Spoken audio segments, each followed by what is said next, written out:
বাড়ির মালিকের বাসা ভাড়ার চাপ, মায়ের ওষুধের চিকিৎসা, ছোট ভাইয়ের পড়ালেখার খরচ, সবকিছু আমার ম্যানেজ করতে হতো।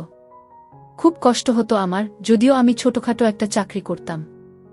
বাট তাতেই আমার সংসারের কিছুই হতো না। আমার বাবা বেঁচে না থাকায় এই দায়িত্ব আমার উপর পড়ে।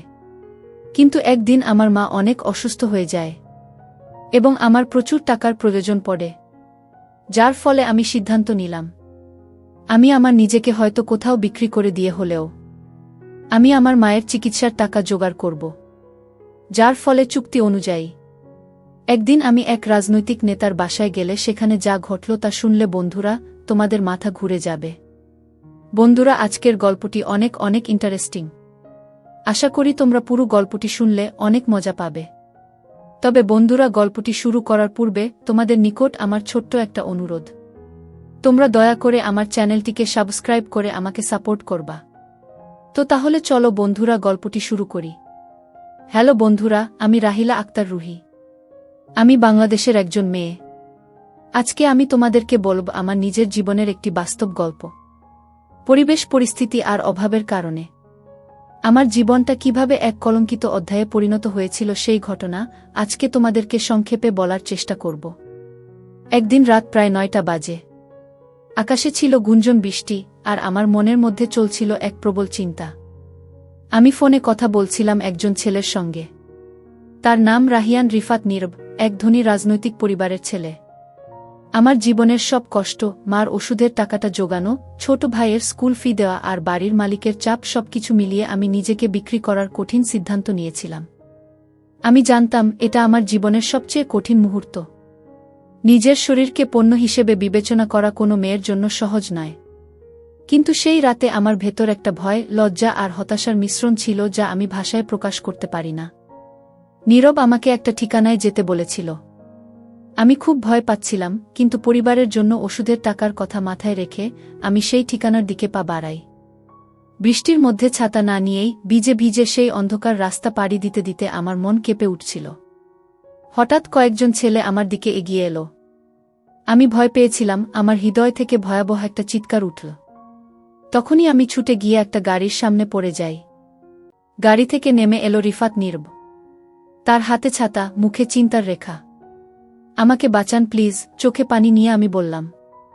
নীরব আমার চোখের দিকে তাকিয়ে কিছুক্ষণ কিছুই বলতে পারল না। ছেলেরা এগিয়ে আসছিল। নীরব তার গাড়ি থেকে একটি পিস্তল বের করে তাদের দিকে তাক করল। তাদের চোখের সামনে পিস্তল দেখে ছেলেরা ভয়ে পালিয়ে গেল। আমি মাথা নিচু করে নীরবের কাছে দাঁড়িয়ে বললাম, আপনাকে অনেক ধন্যবাদ। সে আমাকে জিজ্ঞেস করল, এত রাতে বাইরে কি করছেন? আমি দ্রুত উত্তর এড়িয়ে যেতে চাইলাম, কিন্তু তার একটিমাত্র প্রশ্ন আমাকে স্তব্ধ করে দিল, কোনো চুক্তি আছে কি কারো সাথে? আমি পেছনে ফিরে তাকালাম। নীরব বুঝে ফেলল সবকিছু। সে মুহূর্তে আমার চোখে অশ্রু এসে গিয়েছিল। আমি চুপ করে দাঁড়িয়েছিলাম। যে মানুষটার কাছে আমি বিক্রি হতে যাচ্ছিলাম, সেই মানুষটাই আজ আমাকে এত বড় বিপদ থেকে বাঁচালো। কিন্তু কিভাবে এই সম্পর্কের শুরু, আর কিভাবে তা আমাদের দুজনের জীবনটাই বদলে দেবে, সেটা আমি তখনও বুঝিনি। সেদিন রিফাতের বাসায় ঘুমিয়ে পড়ার আগেও আমি নিজের সিদ্ধান্ত নিয়ে চিন্তায় ডুবেছিলাম। আমি জানতাম এই রাত থেকে আমার জীবন আর আগের মতো থাকবে না। ভয়, লজ্জা আর কষ্টের মাঝেও এক আশার আলো জ্বলে উঠেছিল আমার মনে। বন্ধুরা, কাউকে কখনোই সহজেই বিচার করা উচিত নয়। কারণ প্রতিটি মানুষের জীবনে এমন কিছু ঘটনা ঘটে যা আমরা বুঝতে পারি না। পরিস্থিতি মানুষকে বাধ্য করে এমন পথ বেছে নিতে, যা সে নিজের ইচ্ছা না থাকার পরও নিতে হয়। রিফাত নীরবের সাহায্যে সেই রাতের ঘটনা শেষ হলেও আমার মন থেকে ভয় আর লজ্জা একটুও কমেনি। কিন্তু তার পাশে থাকা একরকম শান্তি এনে দিয়েছিল যা আগে কখনো অনুভব করিনি। সে আমাকে বুঝেছিল, বিচার করেনি, বরং বলেছিল, তুমি একা নও, আমি আছি। ওই কথাগুলো আমার ভেঙে পড়া মনে একটা নতুন শক্তির সঞ্চার করেছিল। পরদিন নীরব আমাকে বাড়ি পৌঁছে দিল। মায়ের অসুস্থতা ও ছোট ভাইয়ের পড়াশোনার জন্য তার নিজের প্রভাব ও পরিবারের সম্পদের কথা আমি জানতাম, তাই আমি তার কাছে সহজে বিশ্বাস করতে পারিনি। কিন্তু তার খুঁটিনাটি যত্ন আর আন্তরিকতা আমাকে বলেছিল সে আমার জীবন বদলানোর জন্য প্রকৃতপক্ষে চিন্তিত। আমি তাকে বললাম, আমার জীবনের এই কাহিনী শুনলে হয়তো তোমার মনে হতাশা আসবে।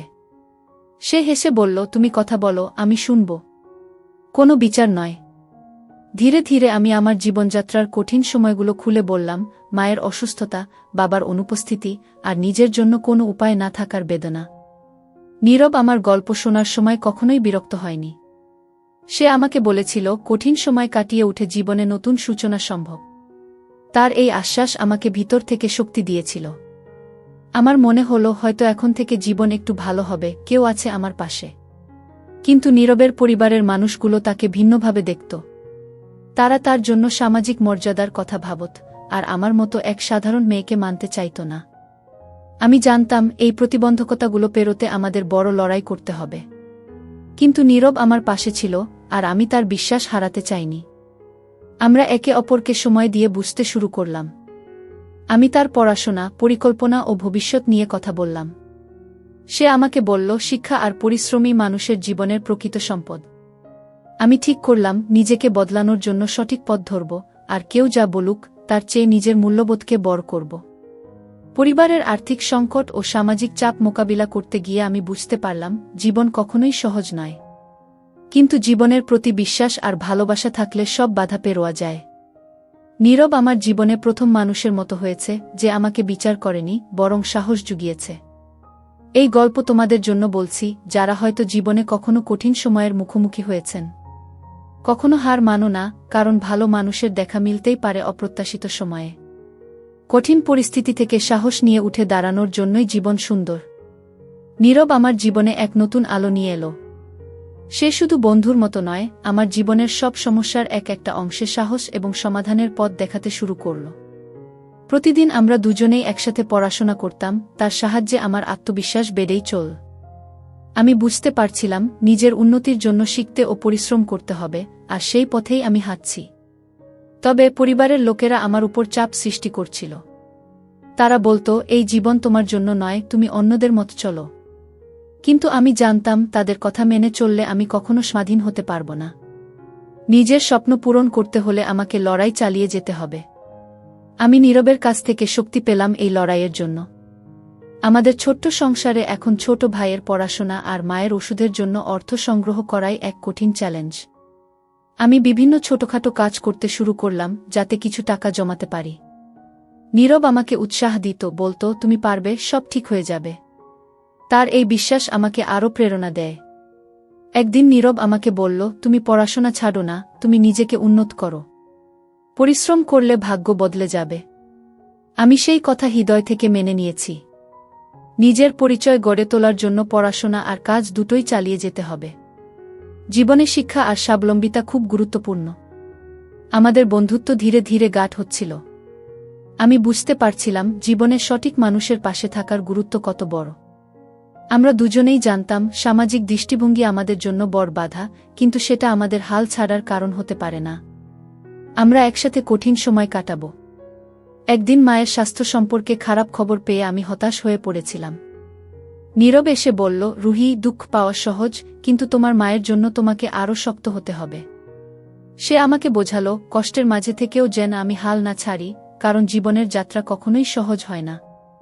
আমি সিদ্ধান্ত নিলাম, আমি নিজেকে বদলাবো আর নিজের মূল্যবোধ ও সম্মান দিয়ে জীবন গড়ব। আর কেউ যদি আমার অতীত দেখে আমাকে বিচার করে, আমি তাতে মন খারাপ করব না। কারণ আমি জানি নিজের ভালো হওয়ার জন্য যে পথ বেছে নিয়েছি তা সবার থেকে আলাদা। পরিবারের সঙ্গে সম্পর্ক এখন অনেক উত্তেজনাপূর্ণ ছিল। তাদের দৃষ্টিভঙ্গি বদলাতে আমার সময় লাগবে। তবে আমি জানি ধৈর্য আর সৎ পরিশ্রমের মাধ্যমে একদিন তারা আমাকে বোঝাবে। এই বিশ্বাসটাই আমাকে সবসময় সামনে এগিয়ে নিয়ে যাচ্ছে। সুতরাং বন্ধুরা, জীবনের যে কোনো কঠিন মুহূর্তে শিক্ষা ও সাহসী আমাদের সঙ্গী। নিজেকে কখনো ছোট উচিত নয়। মনের জোর আর সৎ সাহস থাকলে ছোটরাও মহৎ কিছু করতে পারে। আমার জীবনে একের পর এক বাধা আসছিল, কিন্তু আমি হাল ছাড়িনি। পরিবারের লোকজনের দৃষ্টিভঙ্গি বদলাতে অনেক সময় লেগেছিল। তারা ভাবত আমার অতীত আমাকে কখনো বদলাতে দেবে না। কিন্তু আমি জানতাম, অতীত যাই হোক, আজকের রুহি আলাদা, একজন শক্তিশালী মেয়ে, যার নিজের এক নতুন পরিচয় গড়ার ইচ্ছা আছে।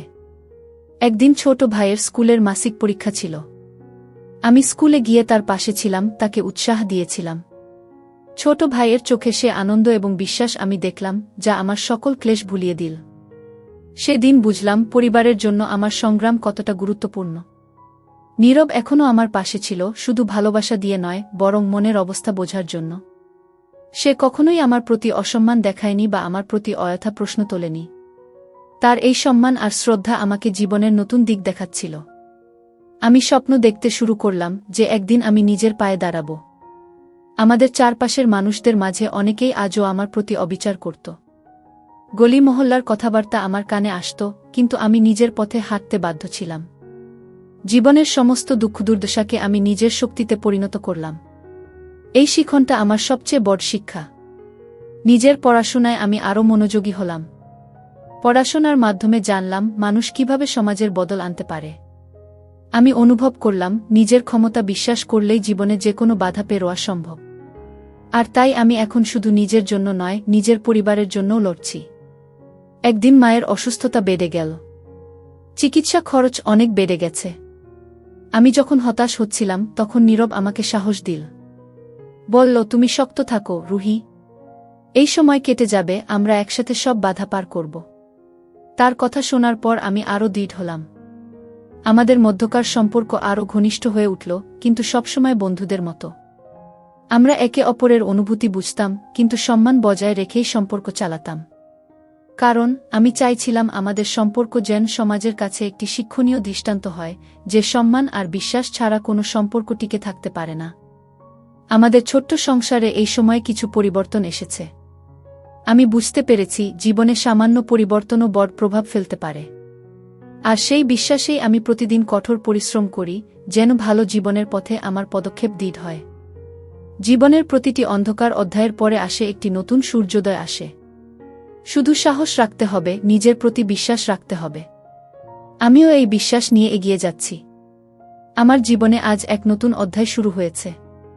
কঠোর পরিশ্রম আর ধৈর্যের বিনিময়ে আমি নিজেকে নতুন করে গড়ে তুলেছি। মায়ের চিকিৎসার জন্য ত্যাগ স্বীকার করেও আমি কখনো হাল ছাড়িনি। প্রতিদিন সকালে উঠে ভাবতাম আজকে কিভাবে এক ধাপ এগিয়ে যাব। নীরব আমাকে সবসময় অনুপ্রেরণা দিত। তার বিশ্বাস আর ভালোবাসা আমাকে শক্তি যোগাত। আমরা একসাথে জীবনটা সুন্দর করার স্বপ্ন দেখতাম, যেখানে অতীতের দাগ থাকবে না, শুধু থাকবে এক নতুন জীবন গড়ার প্রত্যয়। আমরা বুঝেছি ভালোবাসা শুধু আবেগ নয়, বরং সম্মান আর বিশ্বাসের বন্ধন। পরিবারের লোকজনও এখন আমার পরিবর্তন বুঝতে শুরু করেছে। তারা দেখেছে আমি শুধুমাত্র নিজের জন্য নয়, পরিবারের জন্যও লড়ছি। আমার ছোট ভাইয়ের স্কুলের ফলাফল ভালো হওয়া আর মায়ের সুস্থতা আমাদের সবার মুখে হাসি ফোটাচ্ছে। এই পরিবর্তন আমাকে আরও সামনে এগিয়ে নিয়ে যাচ্ছে। আমি শিক্ষার প্রতি আমার আগ্রহ ধরে রেখেছি। রাতে পড়াশোনা করি, নতুন কিছু শিখি, নিজের দক্ষতা বাড়াই। সমাজের মানুষের সঙ্গে আলাপ আলোচনা করি, বুঝতে চেষ্টা করি কিভাবে আরও ভালোভাবে জীবন কাটানো যায়। এই প্রক্রিয়ায় আমি উপলব্ধি করেছি জীবনের সবচেয়ে বড় শিক্ষণীয় বিষয় হল নিজের প্রতি বিশ্বাস রাখা। আমাদের চারপাশে অনেকেই এখন আমাকে সম্মান দিয়ে দেখে। তাদের চোখে আমার সংগ্রামের গল্প পড়া যায়। আমি চাই এই গল্প যেন অন্যদের জন্য একটা উদাহরণ হয়ে দাঁড়ায়, যারা হতাশায় ভুগছে। আমি বিশ্বাস করি প্রত্যেকের মধ্যে সেই শক্তি থাকে যা জীবনের কালো রাতকে আলোর সকালের সঙ্গে বদলে দিতে পারে। নীরব আর আমি পরিকল্পনা করছি আমাদের ভবিষ্যৎ। আমরা সমাজের অনেক বাধার মুখোমুখি হয়েছি, কিন্তু কখনো আমাদের বিশ্বাস ভাঙেনি। আমরা শিখেছি একে অপরের প্রতি শ্রদ্ধাশীল হলে যে কোনো সম্পর্ক টিকে থাকতে পারে, আর সেটাই আমাদের সম্পর্কের মূল মন্ত্র। আমাদের বাড়িতে এখন শান্তি ফিরে এসেছে। মায়ের স্বাস্থ্যে ধীরে ধীরে উন্নতি হয়েছে। ছোট ভাই এখন স্কুলে আগের থেকে বেশি মনোযোগী। এই পরিবর্তনগুলো আমাকে প্রতিদিন নতুন উদ্দীপনা দেয়, যেন আমি আরও বেশি করে চেষ্টা করি আর নিজের জীবনকে আরও সুন্দর করি। এই যাত্রায় আমি শিখেছি অতীত যত কঠিনই হোক, তা আমাদের ভবিষ্যৎ নির্ধারণ করে না। আমরা নিজেদের ইচ্ছা ও পরিশ্রমের মাধ্যমে যে কোনো সীমা অতিক্রম করতে পারি। আর সেই বিশ্বাস থেকেই আমি আজ নতুন জীবনের সূচনা করছি। বন্ধুরা, পরিশেষে আমি তোমাদেরকে বলতে চাই, জীবনে কখনো কখনো এমন সময় আসে যখন অন্ধকারে হারিয়ে যেতে হয়, কিন্তু হাল না ছাড়লে ঠিকই আলো খুঁজে পাওয়া যায়। পরিস্থিতি যতই কঠিন হোক, নিজের মনোবল হারাতে নেই। নিজেকে কখনো ছোট ভেবো না। নিজের প্রতি বিশ্বাস রাখো আর লড়াই করো। কারণ একটা প্রবাদ আছে না বন্ধুরা, মেঘ দেখে কেউ করিস নে ভয়, আড়ালে তার সূর্য হাসে। জীবনের সকল বাধা এবং সংকটময় অবস্থা সৎসাহস এবং ধৈর্য নিয়ে মোকাবিলা করলে একদিন না একদিন তোমার জীবনে নতুন সূর্যোদয় হবেই। বন্ধুরা, আজকে এই পর্যন্তই। আবারও আসবো তোমাদের মধ্যে নতুন কোনো ভিডিও নিয়ে। ভিডিওটি যদি তোমাদের ভালো লাগে তাহলে একটি লাইক দাও। প্রতিদিন আমি তোমাদেরকে একটা করে নতুন গল্প উপহার দিব, তাই তোমাদেরকে অনুরোধ করে বলছি, তোমরা যদি এই রকম ধরনের ইন্টারেস্টিং গল্প পেতে চাও তাহলে দয়া করে আমার চ্যানেলটি সাবস্ক্রাইব করো। পরিশেষে তোমাদের সকলের সুস্বাস্থ্য কামনা করি। ভিডিওটি দেখার জন্য তোমাদের সকলকে অসংখ্য ধন্যবাদ।